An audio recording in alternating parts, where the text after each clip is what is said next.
नमस्कार दोस्तों, आज के इसके अंदर हम बात करने वाले हैं। देखिए, जो हम सरल रेखा के बारे में पढ़ रहे थे, हमने बहुत सारी चीज़ें अब तक पढ़ ली हैं सरल रेखा के बारे में। सरल रेखा का ढाल क्या होता है, अंतःखंड के रूप में समीकरण क्या होता है, लंब रूप में समीकरण क्या होता है। तो इस प्रकार बहुत सारी चीज़ें हम लगातार टॉपिक्स कर रहे हैं। आज हम करने वाले हैं दो सरल रेखाओं के मध्य कोण की बात हम करेंगे। दो सरल रेखाओं के मध्य कोण का मान क्या होता है, सीधा सीधा एग्जाम के अंदर क्वेश्चन पूछा जाता है। तो चलिए स्टार्ट करते हैं। दो सरल रेखाओं के मध्य कोण की हम बात करेंगे। दो सरल रेखाओं के मध्य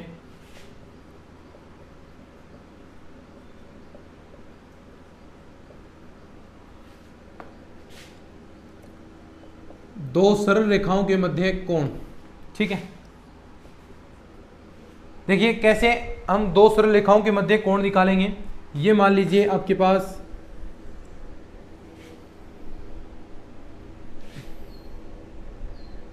ठीक है।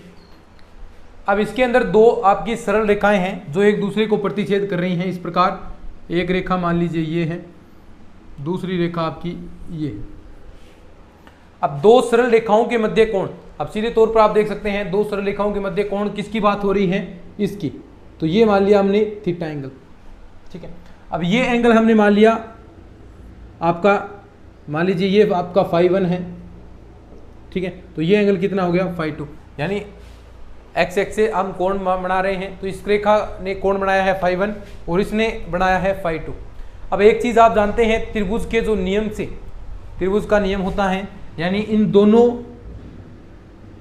जो कोण है, ये दोनों कोण का मान किसके बराबर होगा, तीसरे के बराबर। तो यानी जो नियम है हमने वो पढ़ा है, उसी के अनुसार φ1 बराबर थीटा प्लस φ2। अब यहाँ से अगर आप थीटा की वैल्यू निकालना चाहें तो थीटा की वैल्यू क्या आएगी, φ1 माइनस का φ2। हम दोनों देखो, हमें थीटा का मान निकालना है। थीटा यानी जो दोनों सरल रेखाएं हैं उनके मध्य कोण कितना आएगा, ये हमें चीज़ ज्ञात करनी है। देखिए यहाँ से थीटा का मान निकालना है तो दोनों ओर हम अब tan ले लेते हैं। देखिए इस प्रकार की चीज़ें मिलती है तो वहाँ पर हम tan लेते हैं। तो tan थीटा हमने ले लिया, दोनों ओर tan हमने लिया है tan φ1 माइनस का φ2। अब देखिएगा ध्यान से, अब आपको पता है tan a minus tan b का फॉर्मूला क्या होता है, tan a माइनस का tan b अपॉन 1 प्लस का tan a tan b। ठीक है, तो वही फॉर्मूला हम यूज करेंगे। तो tan थीटा बराबर देखिए क्या आएगा, tan a tan b। तो tan φ1 माइनस का tan φ2 अपॉन में क्या आएगा, 1 प्लस का tan φ1 tan φ2। बोलो। अब देखिए आप जानते हैं कि tan, यहां पर tan क्या है, tan φ1 का मतलब क्या हो गया, जो रेखा ये रेखा थी इसका प्रवणता का मान हो गया m1, और tan φ2 इस रेखा की प्रवणता, और हम मान लेते हैं इस रेखा की प्रवणता m1 हमने मान लिया और इसकी मान ली m2। तो देखिए क्या मान आएगा, तो tan थीटा बराबर m1 माइनस का m2 अपॉन में 1 प्लस m1 m2। ये किसकी इक्वल है, tan थीटा के। तो यहाँ से अगर आप थीटा की वैल्यू निकालें, थीटा की वैल्यू आप निकालेंगे तो आपके पास कितना आएगा, tan इनवर्स, और यहाँ पर मोड आ जाएगा, भी अंदर वैल्यू है वो आपकी पॉजिटिव आएगी। तो m1 माइनस का m2 अपॉन में 1 प्लस का m1 m2। तो ये आपका दो सरल रेखाओं के मध्य कोण हो गया। और यहाँ पर देखिए जो कोण कौन सा लिया जाएगा, देखिए जो न्यून कोण होगा, जो न्यून कोण होगा, न्यून कोण को रेखाओं के मध्य कोण माना जाता है। तो ये याद रखना, न्यून कोण बनाएगी वो, न्यून कोण को। देखिए अब यहाँ पर ये भी मान लीजिए कोण होगा, ये बड़ा कोण बन जाएगा, लेकिन जो न्यून कोण है उसी न्यून कोण को ही रेखाओं के मध्य कोण माना जाता है। क्या, न्यून कोण को ही रेखाओं के मध्य कोण माना जाता है। तो ये चीज़ आपको ध्यान में रखनी है, जो न्यून कोण आएगा उसे ही रेखाओं के मध्य, जो दो रेखाओं के मध्य आप कोण निकाल रहे हैं उसे ही आप कहेंगे। तो ये आप जरूर लिख लें। नीचे देखो, ये देखो दिखाई दे रहा है आपको, ये फॉर्मूला थीटा बराबर tan इनवर्स m1 माइनस का m2 अपॉन में 1 प्लस m1 m2। तो ये फॉर्मूला आपको अच्छे से लिख लेना है। अब कुछ कंडीशन हम नोट लगाकर कुछ चीज़ें करेंगे, ठीक है। अब देखो कुछ चीज़ें नोट लगाकर हम करते हैं। यहाँ पर देखिएगा, तो ये चीज़ें हमने कर ली, कुछ चीज़ें नोट लगाकर हम लिखते हैं इस फॉर्मूले के अकॉर्डिंग। बिल्कुल सरल चीज़ें हैं भाई, अगर आप थोड़ा सा भी ध्यान से अटेंशन तरीके से आप देखते हैं तो ये चीज़ें आपको पढ़ी हुई हैं, आपने पिछले 5-6 साल पहले ये चीज़ें पढ़ी होंगी आपने, या उससे पहले भी किसी ने पढ़ी होगी। तो नोट देखिएगा। नंबर 1, रेखाएं समांतर होंगी, यानी दोनों रेखाएं समांतर होंगी। कब होंगी? देखो नंबर 1 हम बात करते हैं, रेखाएं समांतर होंगी। अब मुझे बताइएगा समांतर कब होगी रेखाएं? यदि रेखाएं समांतर कब होती हैं? यदि थीटा बराबर 0। अगर थीटा का मान 0 आ जाता है तो जो रेखाएं हैं आपकी वो क्या होती हैं? समांतर होती हैं। तो यानी जो tan थीटा बराबर, आपने जो फॉर्मूला पढ़ा है, ये देखो थीटा बराबर tan inverse m1 minus m2। तो यानी अगर थीटा का मान 0 करते हैं तो ये tan इनवर्स, देखिए यहाँ पर ऐसा है, tan थीटा बराबर m1 माइनस का m2 अपॉन में 1 प्लस m1 m2। ये चीज़ आपने पढ़ी है। अगर ये 0 हो गया, tan 0 का मान थीटा 0, तो ये 0 हो गया, तो 0 बराबर क्या आ गया? m1 माइनस का m2 अपॉन में 1 प्लस m1 m2। अब देखो ये वाला पार्ट 0 के अंदर चला गया, तो पार्ट बचा क्या? m1 माइनस का m2 बराबर 0। तो आपके पास वैल्यू क्या आ गई? m1 बराबर m2। ये होगा अभी, अगर दोनों की प्रवणताएं, दोनों का ढाल, देखो सीधी सी बात है, अगर दोनों का ढाल बराबर है तो वो दोनों रेखाएं क्या होंगी? समांतर होंगी। वहीं अगर हम बात करें दोनों रेखाएं लंबवत के प्रतिबंध की, दोनों रेखाएं लंबवत कब होंगी? लिख लीजिए इसे, दोनों रेखाएं लंबवत। नंबर 2 पर हम बात करते हैं, दोनों रेखाएं लंबवत। बताइएगा कि दोनों रेखाएं लंबवत कब होंगी? नोट नंबर 2, रेखाएं लंबवत होंगी, रेखाएं लंबवत होंगी यदि, रेखाएं लंबवत होंगी कब होंगी? जब थीटा बराबर पाई बटा 2 आए, और tan पाई बाई 2 का मतलब देखो tan पाई बटा 2 बराबर मतलब 1/0, यानी इन्फिनिटी होगा। और यहाँ पर वैल्यू आ गई आपके पास m1 माइनस का m2 अपॉन में 1 प्लस m1 m2।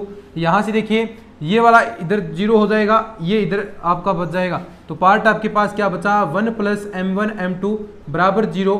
और m1 m2 अगर यहाँ पर हम निकालें दोनों का गुणा, m1 m2 बराबर -1, यानी दोनों रेखाएं लंबवतता का प्रतिबंध हो गया कि अगर दो रेखाएं एक दूसरे के लंबवत हैं, एक दूसरे के परपेंडिकुलर हैं, तो m1 m2 बराबर, यानी अगर दोनों का गुणा कराएंगे, उन दोनों रेखाओं के ढाल का गुणा अगर हम कराएंगे तो वो किसके इक्वल आएगा? -1 के। लेकिन वहीं अगर रेखाएं समांतर हैं, आपकी रेखाएं परपेंडिकुलर हैं, सॉरी परपेंडिकुलर नहीं पैरेलल हैं, तो m1 बराबर m2 होगा। वहीं परपेंडिकुलर हैं तो m1 m2 बराबर -1 होगा। तो ये दोनों प्रतिबंध आपको याद रखने हैं, और वैसे आपको याद भी होंगे क्योंकि ये चीज़ें आपने पहले जानते हैं, नॉर्मल चीज़ें हैं भैया। बाकी ये चीज़ें याद रखनी है, एग्जाम के अंदर पूछी जाती हैं, क्वेश्चन आते हैं सीधे तौर पर। अब देखो, अब करते हैं अपन क्वेश्चन। अब इससे रिलेटेड क्वेश्चन करेंगे, सीधे सीधे क्वेश्चन आते हैं, ठीक है। लिख लो इसका स्क्रीनशॉट, कोई लेना चाहता है तो स्क्रीनशॉट ले लो। बाकी क्वेश्चन बिल्कुल सरल क्वेश्चन आते हैं भाई, ठीक है। तो चलिए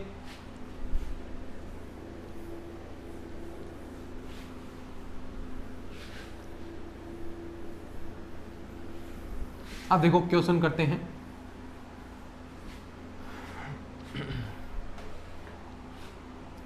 क्वेश्चन है कुछ इस प्रकार, देखिएगा। क्वेश्चन आपको दिया है कि सरल रेखा x बराबर 5, सरल रेखा x बराबर 5 तथा x प्लस वाई बराबर 4 के मध्य, तथा x प्लस वाई बराबर 4 के मध्य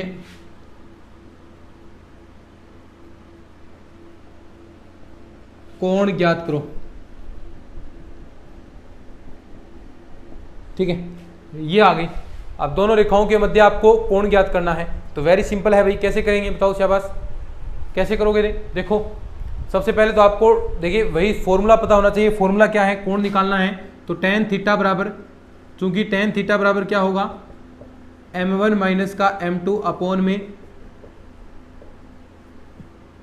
ये फॉर्मूला आपने पढ़ा है, इस प्रकार फॉर्मूला आपने देखा है। अब देखो तो थीटा बराबर क्या आ जाएगा, tan इनवर्स m1 माइनस का m2 अपॉन में 1 प्लस m1 m2। अब मेन चीज क्या है, दोनों की प्रवणता निकालना। तो m1 का मान देखो, ये क्या है, yx के समांतर रेखा होगी, yx के समांतर, यानी ये yx की रेखा होगी आपकी। तो यानी आप सीधे तौर पर यहाँ पर प्रवणता बता सकते हैं कि यहाँ पर कितना मान आने वाला है, ठीक है। तो यानी सीधे तौर पर आप कह सकते हैं yx की रेखा होगी और ये आप देख सकते हैं x बराबर ही मान दे रही है। तो यानी इसके समांतर आप रेखाएं खींचेंगे तो प्रवणता m1 का मान कितना आ जाएगा, 0। और यहाँ पर m2 का मान देखो, ये व्यापक रूप में है, व्यापक रूप में आपको पता है किस प्रकार मान निकालना है। m2 बराबर माइनस एक्स का गुणांक अपॉन y का गुणांक। तो x का गुणांक कितना है, 1, और ये y का भी 1, तो यानी -1। तो ये मान हम यहाँ पर रख देंगे।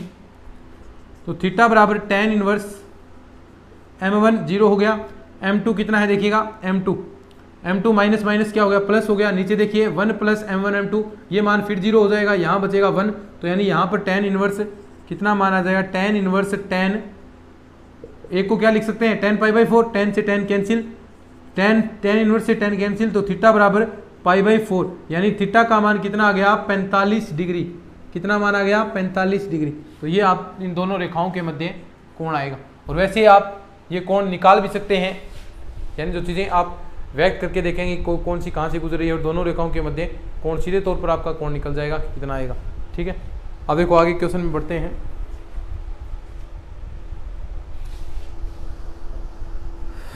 कुछ क्वेश्चन बेहतरीन है भाई, और सीधे सीधे एग्जाम के अंदर पूछे जाएंगे, तो थोड़ा सा इनको ध्यान से पढ़ते रहिएगा अच्छे से। अब देखो क्वेश्चन आगे देर का है।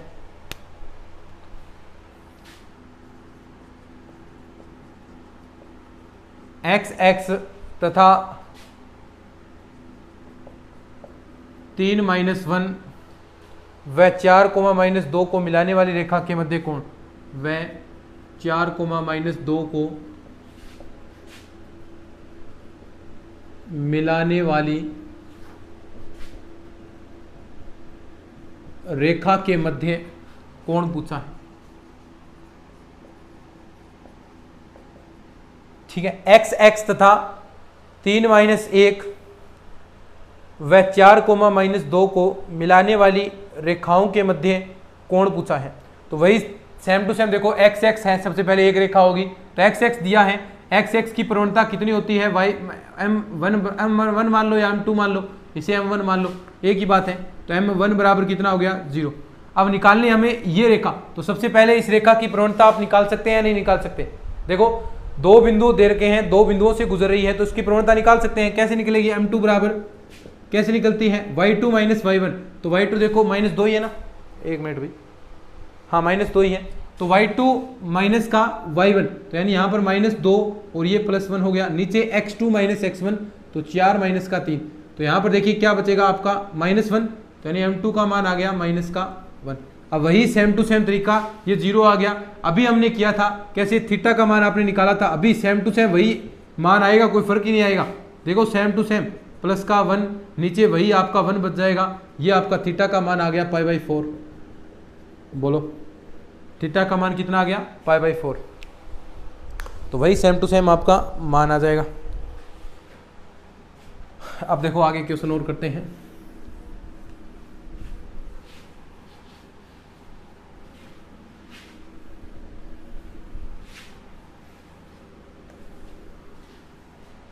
आगे देखिएगा, उस रेखा का समीकरण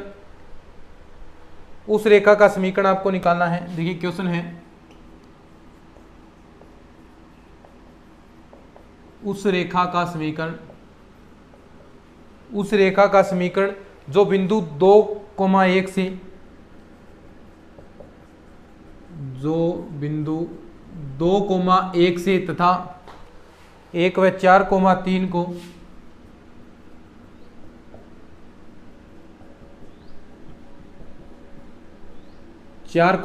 को मिलाने वाली रेखा लंब अर्धक है। देखो बढ़िया क्वेश्चन है भाई, लंब अर्धक है।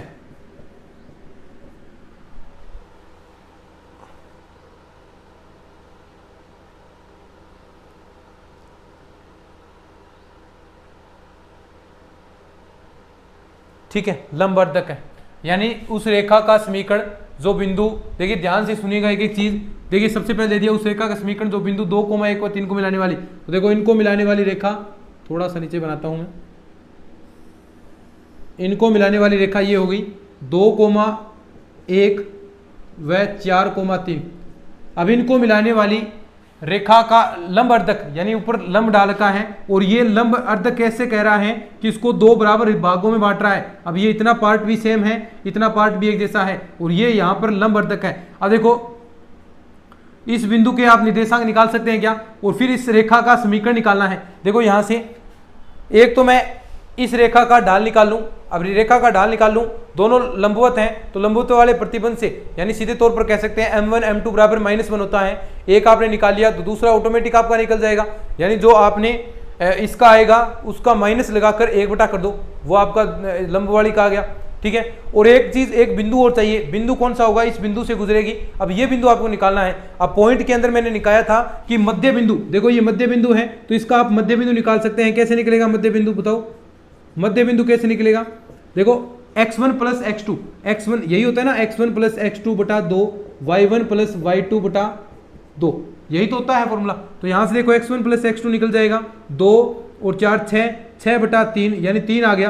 तो एक बिंदु तो 3 आ गया, दूसरा कितना आएगा 1 और 3 4 बटा 2, तो 3,2 ये बिंदु आ गया। ठीक है, अब मैं इसकी प्रवणता निकाल लूं, इसकी प्रवणता निकाल लूं और -1 बटा कर दूं, तो ये इसकी प्रवणता आ जाएगी। अब देखो आपके पास एक बिंदु आ गया और ढाल आ गई, तो रेखा का समीकरण आप निकाल सकते हैं। तो देखो इसकी प्रवणता आपको निकालनी, मान लो ये AB रेखा है। अब AB की प्रवणता देखो कितनी आएगी, रेखा AB की प्रवणता, या आप कह सकते हैं ढाल कितनी आएगी, देखो y2 माइनस का y1, तो y2 माइनस का y1 यानी 3 माइनस का 1, नीचे कितना x2 माइनस का x1, 4 माइनस का 2, तो ये प्रवणता कितनी आ गई आपके पास 2 2, नीचे 1 आ गई, यानी रेखा AB की प्रवणता 1 आ गई। तो रेखा AB की प्रवणता ये आ गई, तो इसकी प्रवणता कितनी होगी, इसकी प्रवणता कितनी होगी, देखो m1 m2 बराबर -1 होता है लंब वाले में। तो एक चीज आपके पास आ गई, तो दूसरी के अंदर केवल मात्र -1 अपोन करना है। अब एक को -1 अपोन करेंगे तो क्या आएगा, -1 ही आएगा। तो लंब रेखा की प्रवणता, लंब रेखा की प्रवणता कितनी आ गई, कितनी आ जाएगी, -1 आ गई। ठीक है, अब आप समीकरण निकाल सकते हैं कैसे, y माइनस का y1, और यहां पर आपके पास ढाल आई गया m x माइनस का x1। अब देखो ये y1 x1 कौन से बिंदु हैं, इससे बिंदु से गुजरती है। देखो ये बिंदु आ गए, y माइनस का y1 2 आ गया, m का मान -1, x माइनस का 3। ठीक है, तो ये समीकरण आ जाएगा आपका y माइनस का 2 माइनस का x प्लस का 3, ये इधर जाएगा, 3 और 2 5 हो गए, ये इधर आएगा y प्लस x बराबर 5। ये आपके पास समीकरण आ गया भाई, और आप इसे इधर ले आते हैं तो x प्लस वाई माइनस का 5 बराबर 0, ऐसा भी लिख सकते हैं। तो जो भी ऑप्शन दे रखा है उस हिसाब से आप चेक कर सकते हैं कि कैसा आपका क्वेश्चन बन रहा है। तो ये है भाई, मेरे ख्याल से आप चीज़ें समझ रहे होंगे, तो लिख लो इसको, फिर आगे बढ़ते हैं। अब देखो दो सरल रेखाओं के लिए प्रतिबंध हम देखते हैं कि कौन सा आएगा। दो सरल रेखाएं हम मानते हैं, लिख लिया क्या, इसको लिख लो फटाफट।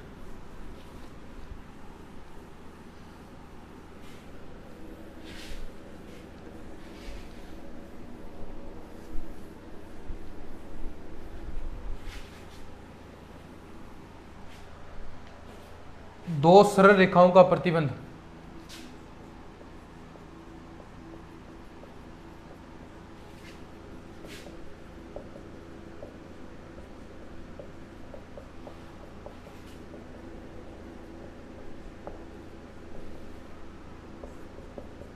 दो सरल रेखाओं का प्रतिबंध।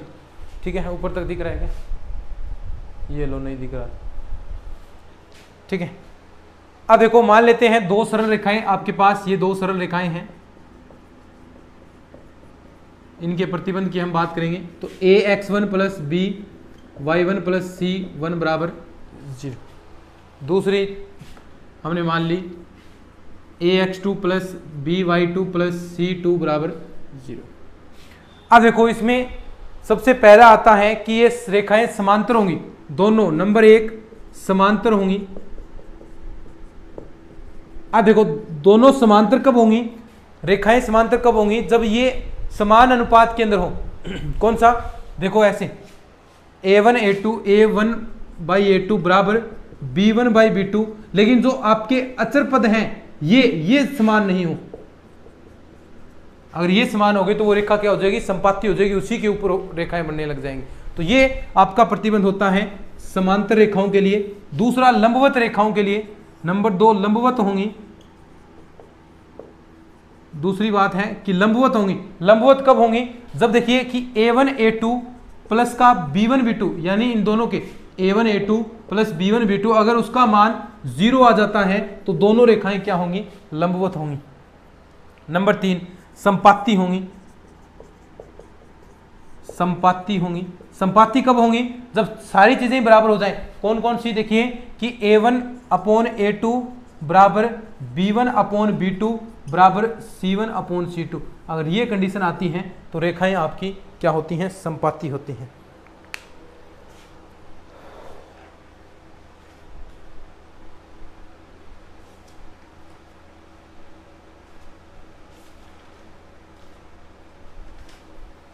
देखिए भाई आज देखिए थोड़ा सा ही मैं पढ़ा पाऊंगा। देखिए इन मार्कर वगैरह में थोड़ी सी स्याही खत्म हो चुकी हैं तो वो लाएंगे अभी, तो आज इतनी ही क्लास हो पाएगी। बाकी जो चीज़ें हैं वो नेक्स्ट क्लास के अंदर पढ़ेंगे। देखिए अब फीके चलने लगे हैं भाई मार्कर, ये तो थोड़ा जितना हो सकता था उतना किया। अब मैं वो स्याही देखिए अब यहाँ पर भी नहीं है, यहाँ पर भी ख़त्म हो चुकी है, वरना एक्स्ट्रा रखते हैं, पता ही नहीं चला कब ख़त्म हो गई। ठीक है, तो चलिए आज की इस वीडियो में इतना ही। बाकी और भी करते हैं अपन, और भी बहुत सारी चीज़ें अभी रह चुकी हैं इसके अंदर, और भी करेंगे। थोड़ा सा नेक्स्ट क्लास के अंदर थोड़ा सा लंबा खींच देंगे। चलिए आज की इस वीडियो के अंदर इतना ही, धन्यवाद।